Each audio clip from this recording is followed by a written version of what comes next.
नमस्कार। बीए द्वितीय semester macro economics राष्ट्रीय आय का मापन हमने इसके पहले पढ़ा राष्ट्रीय आय।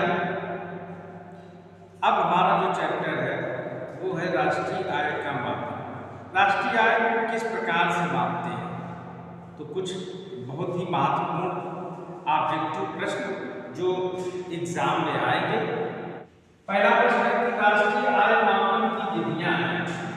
राष्ट्रीय आय मापन की कौन कौन सी विधियां हैं? मूल वृद्धि विधि,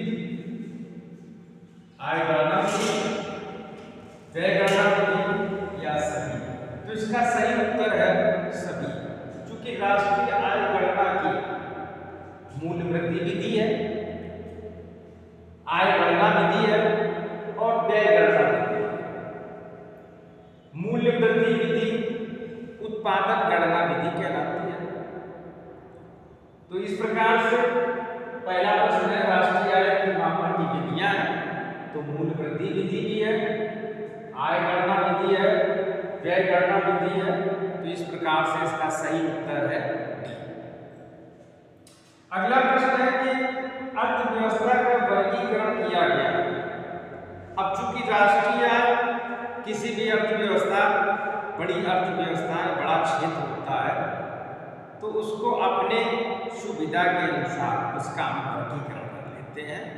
तो उसमें अर्थव्यवस्था का किस किस क्षेत्र में वर्गीकरण, किस प्रकार से वर्गीकरण किया गया है? तो कृषि क्षेत्र, निर्माण क्षेत्र, सेवा क्षेत्र या सभी? तो इसका सही उत्तर है डी, सभी। हम किसी भी अर्थव्यवस्था को तीन भागों में मोटा मोटा जो है बांट लेते हैं। कृषि क्षेत्र, तो इसमें कृषि और उससे संबंधित जो क्रियाएं हैं, जो कार्य हैं, उसको भी कृषि क्षेत्र में शामिल कर लिया जाता है। जैसे मत्स्य पालन, मछली पालन, कुक्कुट पालन, मुर्गी पालन, पशुपालन कृषि क्षेत्र में आ जाते हैं। रेशम कीट पालन। दूसरा निर्माण क्षेत्र, इसको उद्योग क्षेत्र भी कहा जाता है। सभी प्रकार की जो उत्पादन संबंधी क्रियाएं होती हैं, निर्माण, विनिर्माण, ये सभी इसमें निर्माण क्षेत्र में शामिल हो जाते हैं। सेवा क्षेत्र, सेवा संबंधी कार्य, शिक्षण, वकील, डॉक्टर, बैंकिंग, बीमा, ये सभी सेवाएं जो है सेवा क्षेत्र में आ जाती हैं। तो इस प्रकार से अर्थव्यवस्था का वर्गीकरण कृषि क्षेत्र, निर्माण क्षेत्र और सेवा क्षेत्र में किया जाता है। तो इसका सही उत्तर है डी। अगला प्रश्न है कि उत्पादन गणना विधि। अब जानते हैं कि उत्पादन गणना विधि को मूल्य वृद्धि विधि भी कहा जाता है। तो प्रश्न है कि उत्पादन गणना विधि में शामिल किया जाता है, किसको शामिल किया जाता है?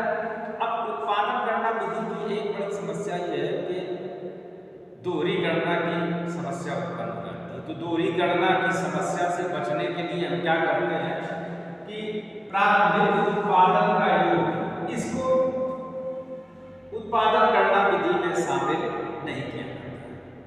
प्रश्न हमारा है किसको शामिल किया जाता है? तो प्रारंभिक उत्पादन जो है इसके योग को, उसके जो मूल्यों के योग को इसमें शामिल नहीं किया जाता है। दूसरा क्या है? मध्यवर्ती उत्पादन, इसको भी मध्यवर्ती उत्पादन मूल्य को भी जो राष्ट्रीय आय की उत्पादन गणना विधि है उसमें शामिल नहीं किया जाता है। अगला प्रश्न है कि अंतिम उत्पादन का योग। तो हाँ, उत्पादन गणना विधि में अंतिम उत्पादन जो है उसको गणना कर लेते हैं। अंतिम उत्पाद मूल्य को गणना करने से हम दोहरी गणना की समस्या से बच जाते हैं। तो इसका सही उत्तर है सी, अंतिम उत्पादन के योग को राष्ट्रीय आय की उत्पादन गणना विधि में शामिल किया जाता है। अगला प्रश्न है कि दोहरी गणना। अब दोहरी गणना क्या होती है? तो किसी भी वस्तु के उत्पाद मूल्य को हम दो बार यदि गणना कर लें उसको दोहरी गणना कहा जाता है। जैसे रोटी, तो पहले हमने गेहूं के उत्पाद मूल्य को हमने जोड़ लिया, उसके बाद अंतिम जो उत्पादन हमारा बना रोटी, इसके भी यदि हम उत्पाद के मूल्य को जोड़ लेंगे तो ये राष्ट्रीय आय का दोहरी गणना समस्या उत्पन्न हो जाएगी। एक ही प्रोडक्ट को हमने दो बार गणना कर ली। गेहूं का आटा वही रोटी बनाने में प्रयोग किया जाता है, तो इस प्रकार से हमने उसको दो कृषि क्षेत्र में सबसे पहले जो गेहूं था उसको हमने कृषि क्षेत्र में गणना कर दिया, बाद में रोटी उद्योग में, बेकरी उद्योग में हमने उसकी गणना कर ली। तो इस प्रकार से यह दोहरी गणना हो जाती है।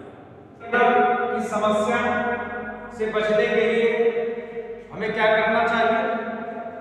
तो बचने के लिए हम शामिल करते हैं, किसको शामिल करते हैं? दोहरी गणना ना हो, प्रारंभिक मूल्य। इस प्रारंभिक मूल्य को दोहरी गणना से बचने के लिए हम प्रारंभिक मूल्य को नहीं जोड़ते। अगला है वस्तु का अंतिम मूल्य, तो इसका सही उत्तर है डी, वस्तु का मध्यवर्ती मूल्य भी हम नहीं जोड़ते हैं। तो इसका सही उत्तर क्या है?